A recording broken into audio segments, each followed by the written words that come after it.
Hello, it's Randi Rhodes. Here's a clip from our show, and go to randyrhodes.com for the whole thing and a podcast. Buy a stinking podcast.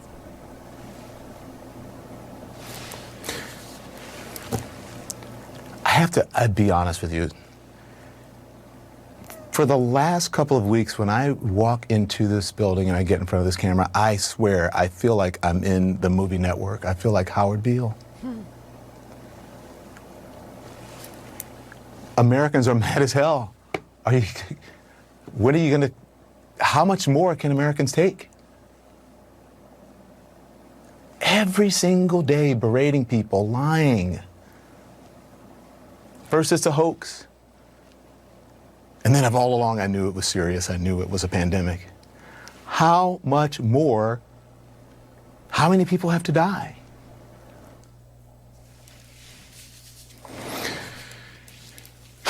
The number of people who are sick includes the British Prime Minister Boris Johnson, who is now in intensive care tonight and has turned over power to his foreign secretary. I've said this before. This virus doesn't care who you are. It doesn't care if you are a world leader. It doesn't care about your politics. It doesn't care what you believe in. But let's not forget, it was just 1 month ago today that Kellyanne Conway said this about testing and whether the coronavirus was being contained. The HHS secretary said this morning that we're ramping up. We're ramping up with the commercial labs. Why didn't they do it while it was contained? Get ahead of it. It is being contained.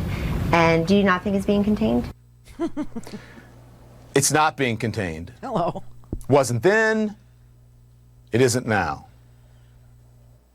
On March 6th, that very day that Kellyanne Conway said the virus is being contained, there were fewer than 20 deaths in this country. And now, more than 10,000 Americans are dead. That is a fact. A terrible fact. Not an alternative fact. Americans, are you mad as hell? How much more are you going to take? Oh, for God's sake. See, it's everybody is saying this now. It's not just me. And yes, I've been a huge fan of Patty Chayefsky and of Network and Howard Beale and Faye Dunaway's performance and Peter Finch. But this is like being in the movie. It's just unbelievable. The entire national news, from newspapers to cable news to nightly news, network news, they're all sitting there saying, how much more of this crap fest can we take that this man does every single night? Now, I don't know how many of you have taken to turning off the crap fest, the supposed coronavirus task force briefings. Last night, the media apparently is talking to, and by media I mean the network news, I mean the reporters, the White House Correspondents Association, all of these people who try very hard to bring facts to the American people about the situations in which we find ourselves from day to day. They work their tails off. I don't know how many of you appreciate what journalists do. But it's a tough job. It's time consuming. It's a lot of, interviewing. It's a lot of reading, and it's an extraordinary amount of writing that goes into telling the American people how to orient themselves with facts, how to conduct your lives with facts, and not just about a pandemic, but in case of an invasion, in case of an attack on, let's say New York City, the World Trade Center, something of that nature, an anthrax attack, or the bombing of an unarmed nation, the deployment of, hundreds of thousands of troops because a president thinks that aluminum tubes are not used to make lawn furniture, but instead are for centrifuges. So, they try to orient you, and they are being lied to every single day. Last night, the coronavirus task force briefing was supposed to be conducted by the scientists. It was supposed to be a fact-driven, science-y task force briefing.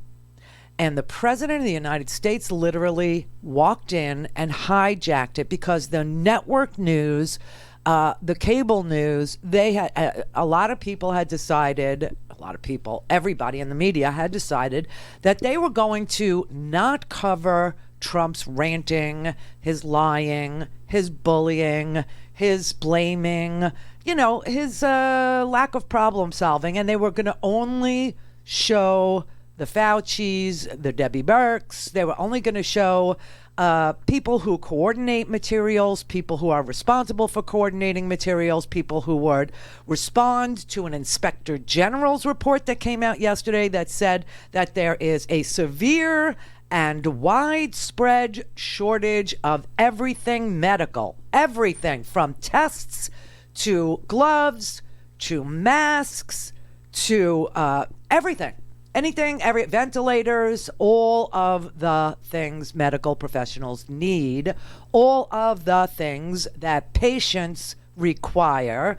There are severe and widespread shortages. This report came after it was conducted March 23rd to March 27th with administrators from more than 300 hospitals across 46 states.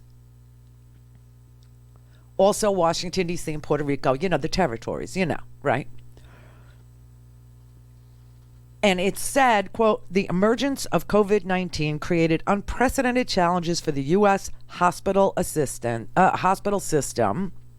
HHS Assistant Inspector General for Evaluation and Inspections Ann Maxwell told CNN, the role of this report is to provide a platform for these experiences in a point of time. It accounts for the shortages that hospitals are facing all across this nation.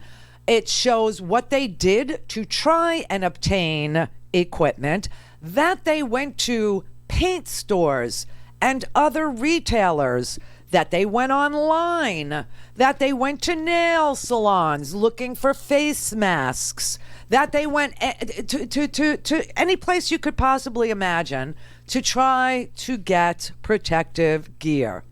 Home supply stores, paint stores, auto body supply shops, beauty salons, nail salons, Amazon, Light in the Box, Alibaba, Banggood. They went anywhere they could go to try and order. And the delays that they were being told they would see was 3 to 6 months for anything like surgical or N95 masks. It also told the story of how many hospitals were sent ridiculously unusable material. One health system, which accounts for more than one hospital, said it received 1,000 masks from federal and state governments, half of which were for children and were not usable by any adult. Another hospital got N95 masks from a strategic reserve, but the elastic bands had dry rotted and were unusable.